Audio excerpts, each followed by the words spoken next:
Bismillahirrahmanirrahim. Assalamualaikum warahmatullahi wabarakatuh. Alhamdulillahi rabbil alamin, alladzi arsala rasulahu bil huda wa dinil haqq idruhu ala dini kullih wa kafa billahi syahida. Asyhadu an la ilaha illallah wa asyhadu anna muhammadar rasulullah. Allahumma shalli wa sallim wa barik ala sayyidina Muhammadin wa ala alihi wa sahbihi ajmain. Qala Allah ta'ala fi kitabil karim, a'udzu billahi minasyaitonir rajim, bismillahirrahmanirrahim. Ya ayyuhan nasu kullu mimma fil ardi halalan thayyiban wa la tattabi'u khutuwatis syaitan innahu lakum aduwwum mubin. Ibu bapak masyarakat muslimin jamaah salat maghrib dan isya yang kami hormati dan yang dimuliakan Allah Subhanahu wa taala, marilah kembali di kesempatan yang sangat baik ini kita panjatkan rasa syukur kita kehadirat Allah Subhanahu wa taala atas ridha dan berkenan Allah. Tentunya di malam hari ini kita masih bisa bermuajahah, kita masih bisa bersilaturahim di masjid ini dalam keadaan yang teramat sangat baik. Alhamdulillah, jika kita hitung nikmat Allah ternyata luar biasa, amat sangat banyak sekali dan kita tidak mampu menghitungnya.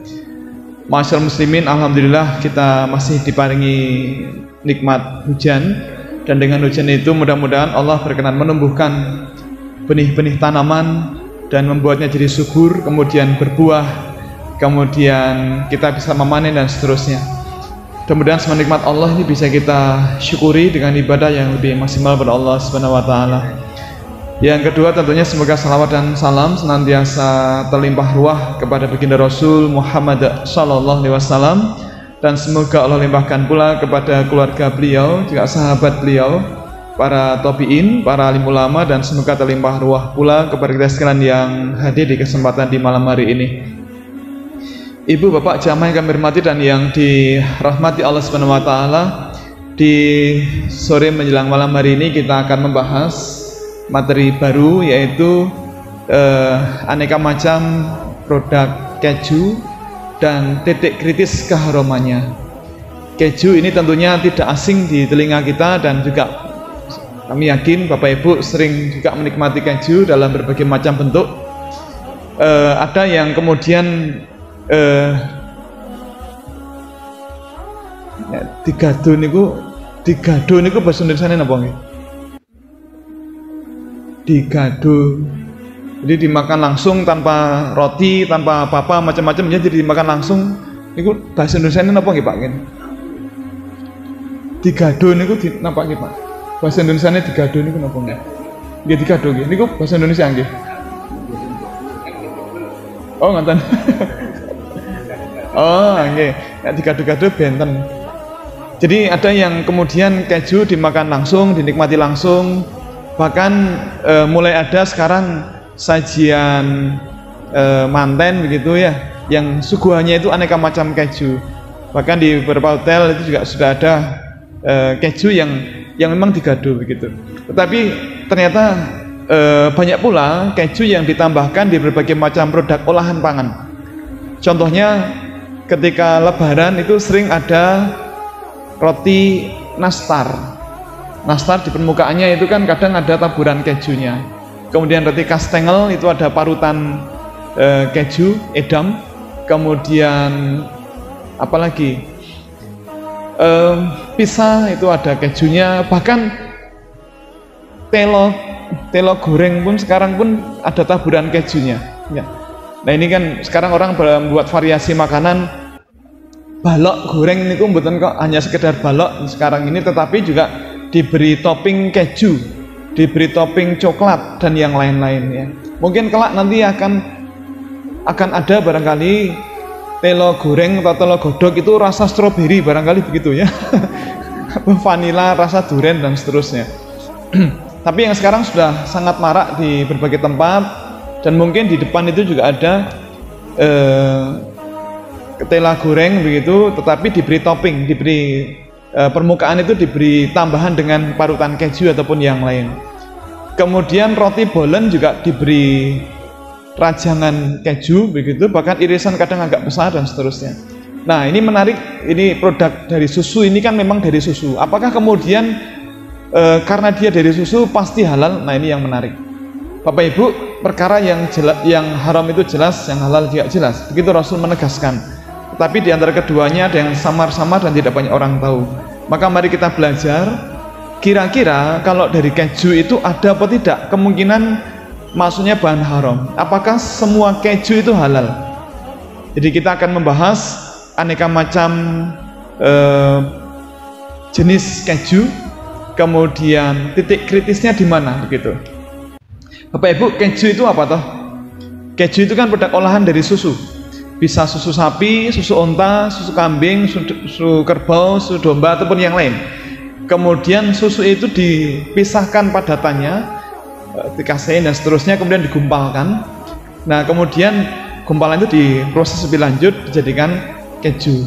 Penggumpalan atau koagulasi itu bisa menggunakan mikroba, misalnya bakteri asam laktat. Karena bakteri asam laktat itu menggunakan asam, senyawa asamnya itu untuk menggumpalkan susu. Kemudian bisa pula menggunakan enzim-enzim tertentu seperti rennet. Bapak Ibu, dulu sangat kondang, sangat terkenal keju edam itu tidak halal. Zaman dulu keju edam itu yang seperti apa?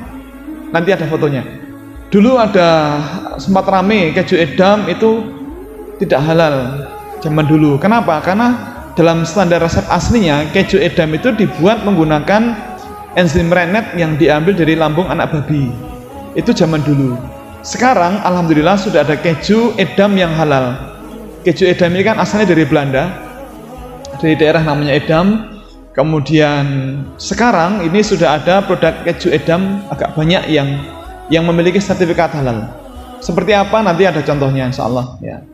Nah, kemudian Bapak Ibu, produk keju ini kan sangat bervariasi ya. Bisa bervariasi dari jenisnya, warnanya, bentuknya, aromanya, rasanya, kekentalannya, kemudian teksturnya. Ada yang padat, ada yang berungga-rungga. Dan barangkali kita pernah nonton film Tom and Jerry, itu kan kejar-kejaran kayak keju, itu kejunya itu bolong-bolong. Nah, memang bolong-bolong itu dari proses ketika pembuatan keju, itu gas karbon dioksidanya dikeluarkan begitu sehingga kemudian meninggalkan gelembung-gelembung yang kemudian membuat sensasi penampilan bentuk yang berungga. Ya. Bisa pula variasi keju itu tergantung dari temperatur yang dipakai ketika pembuatan keju, kemudian metode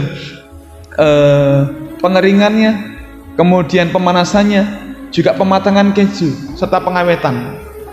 Nah, kemudian Bapak Ibu, keju itu memang bentuk makanan yang berkualitas karena dia dibuat dari susu dan mengandung hampir semua nutrien yang ada pada susu, seperti protein dan asam aminonya. Ya, asam amino itu kan nutrien yang merupakan turunan dari protein. Protein itu disusun oleh asam-asam amino yang diikat dengan ikatan peptida. Kemudian karbohidrat, kemudian lemak, juga asam lemaknya dan seterusnya.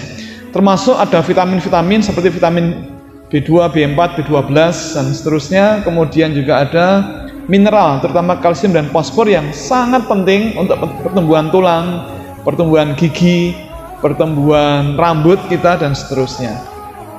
Saat ini produk keju sangat bervariasi. Bapak Ibu, apakah bisa mengenali ini keju apa saja yang ada di sini?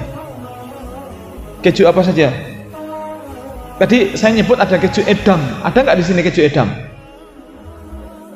Yang mana keju edam? Ada, tapi yang mana? Kelihatan sedikit? Ini kelihatan sedikit. Ya. Kemudian ada emmental yang seperti berungga-rungga. Kemudian keju cheddar, ricotta dan yang lain-lain. Ya. Nah, Bapak Ibu, mari kita bahas satu persatu. Ya. Aneka macam produk keju sekaligus kita mengenal nanti setidaknya nanti kalau ditanya anak atau cucu itu kita bisa sedikit bercerita. Bapak Ibu, keju itu macam-macam ya. Namanya, mereknya macam-macam. Ada yang namanya cheddar, ada yang namanya emmental, Roquefort, ada yang namanya brie, ada keju Swiss, ada keju cottage, ada keju macam-macam ya. Nah, Kita coba satu persatu ya. Keju cheddar penampilannya seperti ini, kuning muda gitu. Berasal dari desa Cheddar. Cheddar itu nama desa di kota Somerset di negara England. Kalau kita lihat Inggris itu kan, atau Inggris Raya atau United Kingdom itu kan dari wilayah beberapa kepulauan. Yang paling besar itu England, yang di atas, yang di utara, yang di bawah itu adalah Scotland. Ada kemudian Wales, kemudian daerah-daerah yang lain. Nah, Somerset ini di daerah England, berarti belahan daratan Inggris yang atas, yang utara. Nah, keju cheddar ini berasal dari desa Cheddar di England, kemudian teksturnya bervariasi, mulai dari lunak sampai keras. Maka ada istilah yang mild, ada yang kemudian mature, ada yang immature. Semakin lama dia semakin keras. Nah, maka orang mengkonsumsi keju cheddar ini tergantung kematangannya, sesuai selera. Kalau kepingin yang agak lembut, berarti yang kematangannya tidak terlalu lama, yang proses pembuatannya tidak terlalu lama. Tapi kalau pengen yang agak keras, ya, karena orang itu kan beda-beda. Ada yang suka yang lembut, ada yang suka keras. Kalau lembut nggak mantep, masuk makan keju kok lembut, nggak mantep. Pengen yang keras, nah ditunggu sampai beberapa bulan sampai dia menjadi keras. Ada yang tidak suka dengan keras, karena mungkin gigi sudah tidak terlalu kuat mengunyah, sehingga kemudian mengendaki keju yang agak lembut, maka yang immature. Ya. Di Indonesia keju ini sangat populer, cheddar juga dipakai di berbagai makanan. Ya. Kemudian bahannya dari susu sapi, kandungan nutrien cheddar itu 113 kilokalori, kalori, kemudian ada vitamin B12 ada 4%, vitamin B2 ada 6%, kemudian mengandung kolesterol juga yang penting untuk pembentukan hormon-hormon seksual. Ya. Itu sangat penting. Kemudian ada kalsium dan fosfor yang sangat penting untuk pertumbuhan tulang, gigi dan seterusnya. Bapak Ibu, keju ini bagus untuk anak-anak, apalagi bapak-bapak ya, ibu-ibu juga bagus ya. Ya, jadi kalau memang ada anggaran dan cukup, silakan ini anak-anak kita dikenalkan dengan aneka macam keju, biar pengalaman mereka juga semakin banyak. Cheddar ini sangat populer di Indonesia, cheddar sangat banyak. Ada merek produksi dari Chesdale, kemudian dari Kraft, kemudian Ancor, itu juga ada produk keju cheddar. Itu yang pertama. Yang kedua, Edam. Bapak Ibu, orang menyebut keju Edam sebagai keju bol karena bentuknya seperti bola. Bentuknya seperti bola atau buah apel, warnanya merah, dibelah kuning. Ini kan mirip buah apel. Buah apel itu kan warna kulitnya merah, kalau dibelah buahnya kuning. Itu kekuningan semacam ini. Ada yang kuning agak tua, ada yang agak putih begitu. Kemudian dia berasal dari, tadi kami nyebut ada daerah namanya Edam di Belanda. Kemudian kulit luarnya Bapak Ibu, ini kadang-kadang kalau orang tidak tahu, ini kulitnya ikut dimakan. Padahal kulitnya ini bukan makanan, dia lilin ya, atau parafin. Jadi dia dibuat dari parafin atau malam atau lilin gitu. Maka kalau makan keju Edam itu kulitnya dikupas kemudian dibuang, tidak ikut dimakan ya. Tetapi kalau wah tukune larang iman-iman, ya monggo saja kalau pengen dimakan, tidak akan berbahaya ya, tidak berbahaya. Dan bahan kulitnya ini bukan dari hewani, tetapi dari bahan nabati. Maksudnya lilin atau malam ini bukan berasal dari babi misalnya, tidak ya.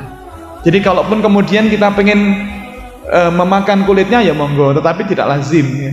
Maka kalau orang makan keju Edam itu kulitnya dikelupas kemudian dibuang, agak lengket-lengket sedikit nggak apa-apa.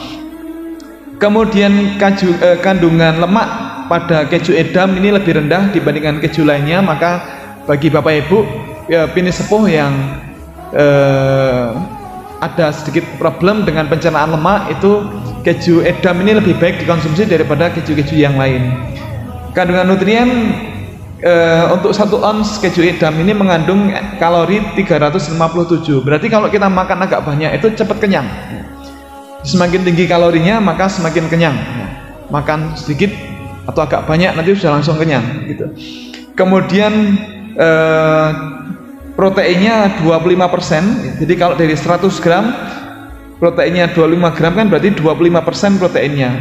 Kemudian 28% lemak. Kalau dari 100 gram ini ada 28 gram, kemudian 1,43 gram itu karbohidrat dan yang lain. Keju edam. Keju edam ini banyak dipakai sebagai topping. Tadi saya matur kastengel. Kemudian roti bolen juga kadang menggunakan ini. Ya. Maka Bapak Ibu, ketika saya matur keju edam ini dipakai pada roti bolen atau pada kastengel, maka yang penting kita garis bawahi adalah berarti ada kemungkinan beberapa produk roti seperti kastengel maupun roti bolen itu menjadi tidak halal kalau keju edamnya tidak halal gitu. Kemudian yang ketiga, ada yang namanya keju emmental. Keju emmental ini penampilannya eksotik ya, karena ada rongga-rongga yang menarik begitu ya.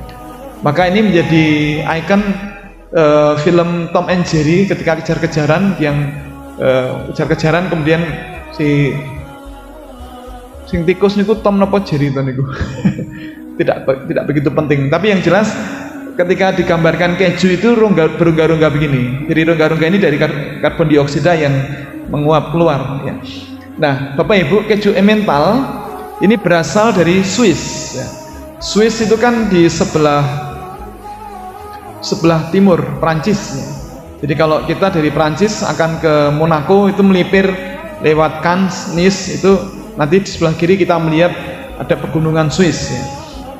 Nah, keju emmental ini sangat gurih tetapi tidak terlalu asin, maka banyak orang Indonesia yang suka ya.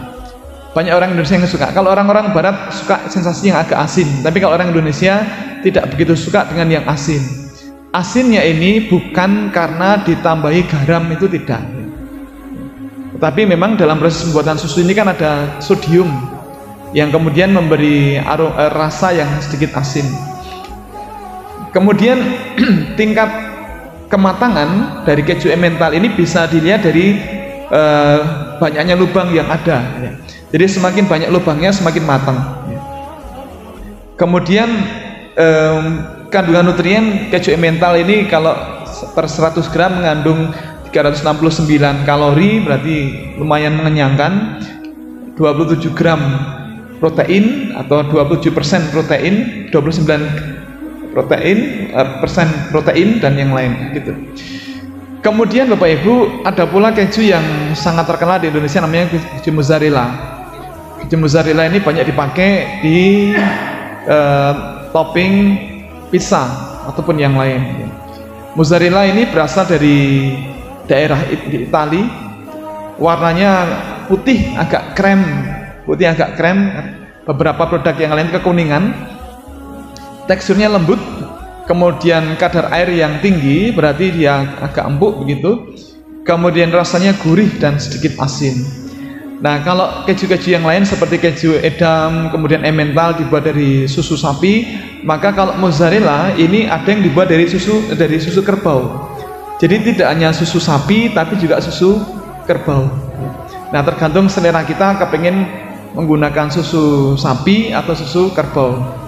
Kemudian kandungan nutriennya agak rendah, kalorinya hanya 85 gram, kemudian proteinnya cuma 6%, kemudian lemaknya 6% ya. Ini saya matur persen karena dari 100 gram ya. Karbohidrat juga rendah. Jadi kandungan gizinya ini tidak setinggi keju edam maupun emmental. Tetapi mozzarella ini terkenal, dan yang menarik Bapak Ibu, di Malang itu ada jadi akhir tahun kemarin maksudnya lab ilmu makanan ternak, kami berkunjung ke Balai Besar Pelatihan Peternakan di Songgoriti, Batu, Malang. Nah, di sana itu dibuat aneka macam produk olahan dari susu, dan yang menarik adalah mereka membuat keju mozzarella bentuknya kotak seperti ini, bukan kotak ya, kubus seperti ini, dan agak banyak begitu. Kemudian kami nanya, ini kok buatnya banyak? Oh ya, ini pesanan dari pesantren. Jadi ada pesantren yang membuat keju begini kemudian dijual, dan ternyata itu bisa menghidupi atau menjadi salah satu sumber pendapatan pesantren. Ini kan menarik ya, pesantren punya sumber penghasilan dari menjual keju mozzarella ya, menarik. Kemudian Bapak Ibu, ada keju yang namanya blue cheese, keju biru. Kenapa namanya ada blue atau biru? Karena ada penampilan, ya, penampilan tekstur yang biru-biru begini. Ini menarik ya. Nah, keju blue cheese ini dikatakan sebagai keju yang paling sehat, yang diawetkan dengan biakan jamur penicillium. Nah, kenapa dikatakan paling sehat? Karena ada jamur penicillium ini. Kita kenal penicillium ini kan terkait dengan antibiotik penicillin. Maka ketika orang makan ini diyakini tubuhnya akan lebih sehat, karena mikroba-mikroba tidak bisa hidup ketika ada antibiotik penicillin misalnya. Nah, kemudian blue cheese atau keju biru ini dibuat dari susu sapi, bisa pula dari susu kambing, sukam, ataupun dari susu domba. Maka kalau Bapak Ibu mendengar istilah susap, sukam, sudom, itu jangan kaget atau jangan bingung. Susap itu singkatan dari susu sapi, kalau sukam susu kambing, kalau sudom ini susu domba. Kalau sumur apa? Susu sumur, susu murni. Kalau sufor, susu formula. Nah, ini istilah-istilah bagi ibu-ibu atau mak-mak gaul itu kan kadang menyingkat-nyingkat begitu ya. Nah, kemudian Bapak Ibu, keju blue cheese ini mengandung 100 kalori, kemudian 6% protein dan 8% lemak ya. 1% sisanya itu ada karbohidrat, kemudian natrium, kalsium. Nah, ada natrium ini tentunya membuat sensasi agak asin. Ada kalsium ini bagus untuk pertumbuhan tulang dan seterusnya. Kemudian Bapak Ibu ada keju namanya keju feta atau feta cheese ya. Ini penampilannya menarik juga. Ada sedikit, ini bukan rongga yang seperti emmental tadi, tetapi seperti rempah ya, remah-remah begitu, lembut sekali. Nah, keju feta ini berasal dari negara Yunani dengan cita rasa asin dan gurih ya. Memang orang-orang di sana itu kan suka dengan aroma-aroma yang agak aroma susu, kemudian agak asin gitu ya. Tekstur lembut ya, lembut. Bisa dibuat dari susu sapi, susu kambing maupun susu domba. Kemudian kandungan nutriennya ada 80 kalori, jadi tidak terlalu tinggi, tidak terlalu mengenyangkan gitu. Jadi makan agak banyak pun nggak masalah. Kemudian proteinnya 6 gram atau 6%, kemudian lemaknya 5 gram atau 5% ya, jadi rendah. Jadi bagus untuk Bapak Ibu yang diet lemak. Kemudian ada keju cottage. Keju cottage ini berasal dari Amerika dengan warna putih dan tekstur yang sangat lembut ya, sangat lembut, empuk, lembut. Kemudian kalau tidak perlu dikunyah, ditekan pakai lidah pun itu langsung hancur ya, karena lembut sekali. Dibuat dari susu sapi ya, banyak ini di Amerika. Kemudian mengandung 120 kalori, kemudian 12% protein, 7% lemak, 3% karbohidrat dan seterusnya. Ada pula keju ricotta. Kalau ricotta itu agak lebih cair begitu ya. Berbentuk krim, jadi tidak padat, tetapi bentuknya seperti adonan atau krim gitu. Agak mirip dengan yogurt tetapi lebih kental lagi karena bentuknya adalah krim. Warnanya putih kekuningan, kemudian tekstur krimnya sangat lembut. Bisa dari susu sapi, susu kerbau, susu kambing maupun susu domba. Nah, ricotta ini mengandung kalori 145 kalori, kemudian 10% protein, 10% lemak, 6% karbohidrat dan yang lain. Kemudian Bapak Ibu, ada pula keju yang terkenal di Indonesia, yaitu keju parmesan. Parmesan ini gurih ya, gurih. Dia berasal dari kota Parma di Italia, sangat gurih. Teksturnya selain gurih agak berpasir begitu, dan ada sedikit rasa asin. Nah, keju parmesan ini dibuat kira-kira 3-12 bulan menggunakan susu mentah yang tidak dipasteurisasi. Nah, jadi prosesnya dari susu mentah berarti kandungan nutriennya masih sangat sempurna. Kalau susu mentah itu kan masih sangat sempurna. Maka begitu dari sapi, susu diperah, bukan diperas tapi diperah ya. Ini kadang kita keliru menyebut sapi itu diperas. keliru nih Bapak Ibu. Sapi tidak bisa diperas, tapi diperah susunya. Nah, begitu diperah kemudian langsung diolah menjadi keju parmesan. Ya. Kemudian ada lagi keju Swiss. Ini agak mirip dengan Emmental. Agak mirip tetapi rasanya berbeda, aromanya berbeda. Berasal dari Swiss ya, negara Swiss. Kemudian teksturnya agak keras dengan rasa yang lebih ringan.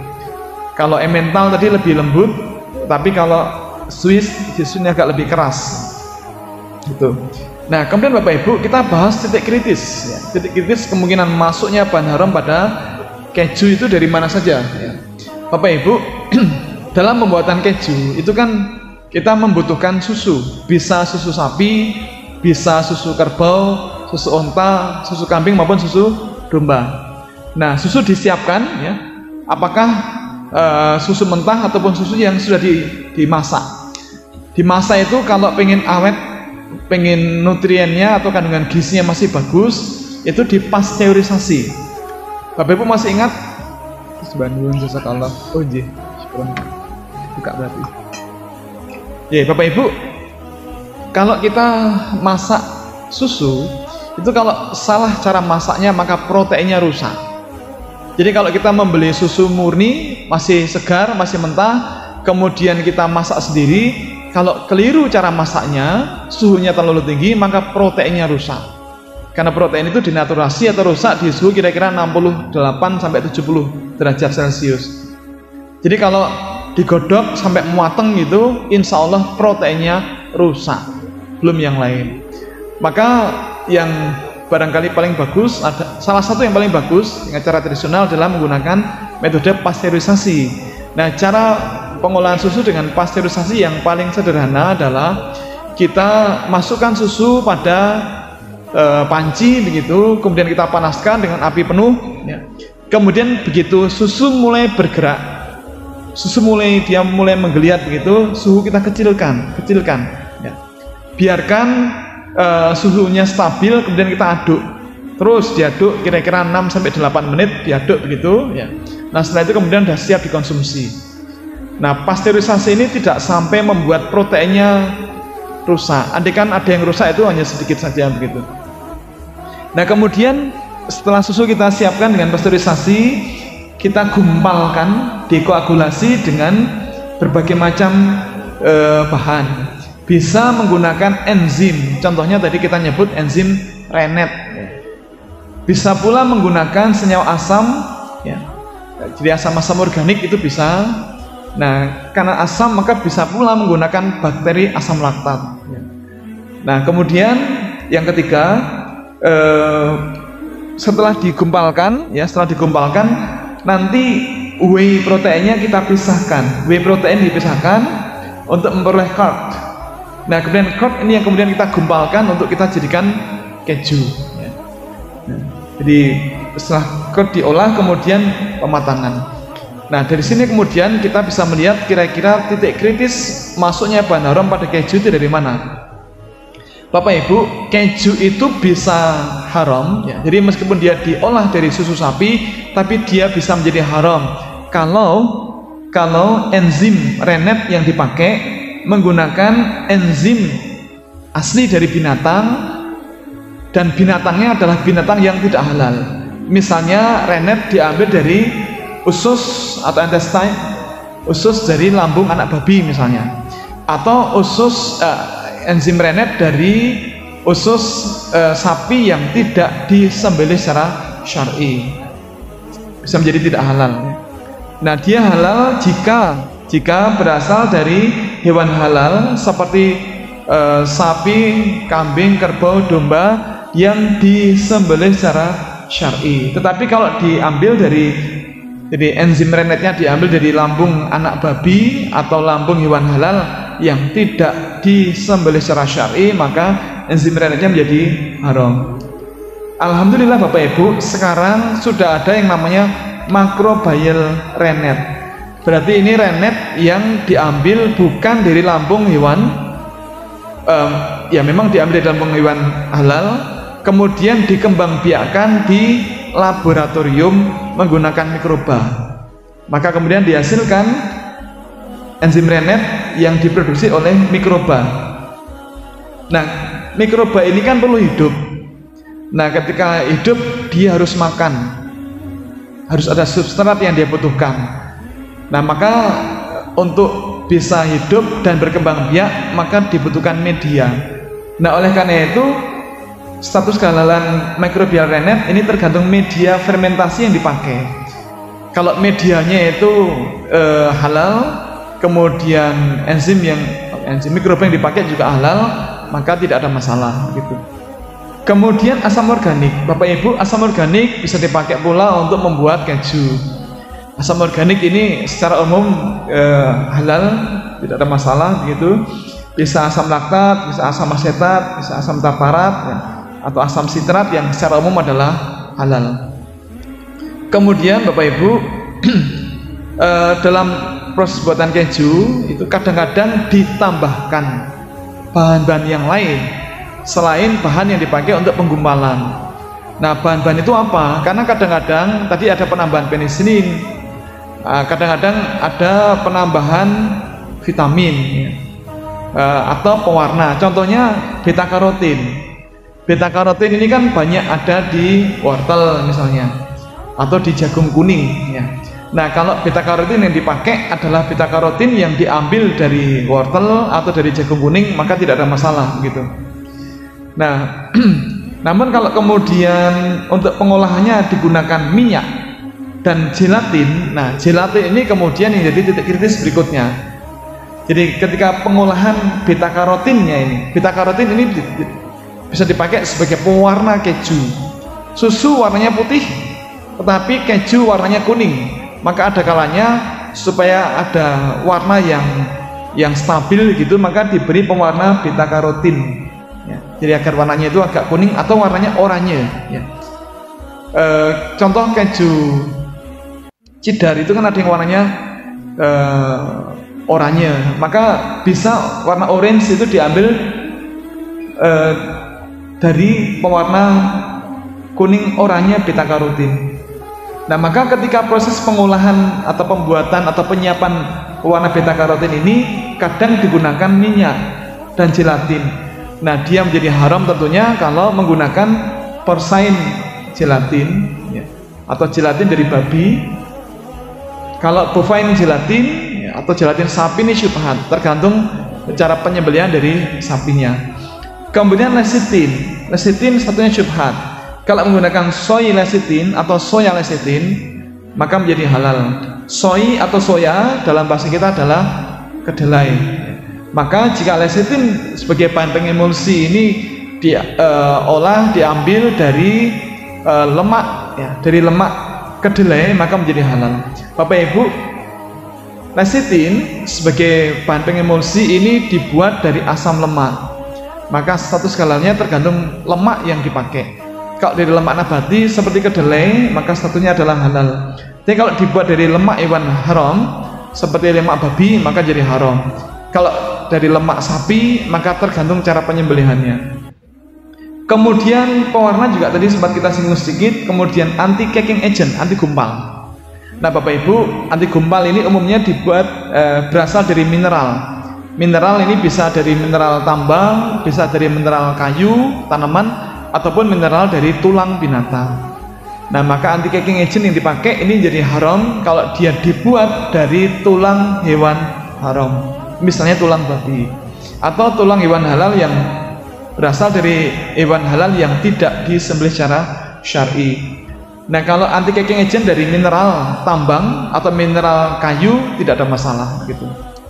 Kemudian solusinya bagaimana? Tips untuk kita, untuk konsumen, Bapak Ibu, kalau kita akan membuat makanan menggunakan keju, contohnya tadi aneka macam roti, ini ibu yang suka makan roti atau membuat roti, kemudian pengen ada topping keju atau apalagi ya Bapak Ibu ya, makanan menggunakan topping keju itu apa contohnya? Yang lain kalau tape ketan ada nggak ya topping kejunya ya? Jarang ya. Yeah. Maka Bapak Ibu, kalau kita akan membeli keju, apakah kita nyiapkan anak-anak ini besok kalau sekolah sudah mulai tatap muka lagi, anak-anak membawa bekal. Ini sekarang libur lagi ya, anak-anak bukan libur tetapi sekolahnya online. Karena kemarin Pak Gubernur Sri Sultan menghendaki adik-adik STK, SD, SMP ini pelajarannya online lagi karena kasus Omikron. Omikron itu laki-laki perempuan ya? Katanya Umi itu perempuan kan? Omikron. Ini saya jadi terpengaruh Ustaz Abdul Somad. Dia mengatakan ini ternyata ada mak-mak virus Omikron. Omikron. Kalau Omikron lain lagi, berarti laki-laki. Omikron. Ya, jadi monggo Bapak Ibu, nanti kalau menyiapkan bekal putra-putra atau cucu yang akan sekolah, roti tawar di tengahnya diberi selai dari keju yang slice cheese atau irisan keju, monggo dipilih keju yang bersertifikat halal. Jadi pilihan yang paling baik adalah pilih keju yang bersertifikat halal. Kalau tidak ada, ini sekiranya tidak ada, ini pilih yang ada keterangan vegetarian, yang suitable for vegetarian, cocok untuk orang-orang vegetarian. Bapak Ibu masih ingat nih, apa bedanya vegetarian dan vegan? Di dunia ini ada yang namanya vegetarian, ada yang namanya vegan. Vegetarian itu orang-orang yang tidak mau mengkonsumsi daging, tetapi masih mau mengkonsumsi susu, ikan, telur, itu masih mau. Tetapi kalau vegan itu menolak semua produk dari binatang. Jadi orang-orang vegan itu tidak mau mengkonsumsi susu, tidak mau mengkonsumsi telur maupun ikan. Nah, maka pilih yang suitable for vegetarian, cocok untuk orang-orang vegetarian. Sekali lagi, orang-orang vegetarian masih mau minum susu ya. Maka bisa kita pilih. Kemudian perhatikan di label kemasan, kalau tidak ada keterangan sertifikat halal, tidak ada keterangan vegetarian, dan kita berada di negara yang mungkin mayoritas non muslim begitu, nah kita cek di komposisi bahan, apakah ada keterangan atau informasi tentang bahan-bahan baku yang dipakai, termasuk enzim yang dipakai itu dari apa, atau sumber enzimnya dari mana. Kalau menggunakan microbial rennet ini insya Allah lebih aman ya. Kemudian cermati pula di kemasan, apakah ada tambahan-tambahan seperti ini. Tapi sekali lagi, yang jauh lebih aman adalah yang menggunakan atau memiliki sertifikat halal. Terakhir Bapak Ibu, contoh keju yang halal contohnya apa? Kan selama ini Bapak Ibu sering menurut keju yang sudah halal, contohnya merek apa? Keju apa? Ada keju Emina, terus keju Kraft. Bapak Ibu, tadi saya matur keju Edam dari Belanda, itu ada yang sudah punya sertifikat halal. Contohnya ini, Victoria de Jong. Ini keju Edam punya sertifikat halal dari HFFIA, Halal Feed and Food Inspection Authority. Itu lembaga pensertifikasi halal di Belanda. Ini contoh keju Edam yang punya sertifikat halal di Belanda. Kemudian ada pula ini Bapak Ibu, permesan dari Indocheese, ini juga sudah halal. Kemudian Kraft, ini berarti keju cheddar, jenisnya cheddar. Kraft itu juga, kalau tidak keliru, Kraft juga menghasilkan keju Edam yang bersertifikat halal. Edam dari Kraft itu juga punya sertifikat halal. Kemudian keju dari Cheesedale ini juga sudah punya sertifikat halal. Ada keterangan logo halalnya apa tidak? Ada ya. Ini logo halalnya di sini, Kraft. Cheesedale juga sudah punya sertifikat halal. Kemudian Pro Cheese ini kebetulan juga cheddar.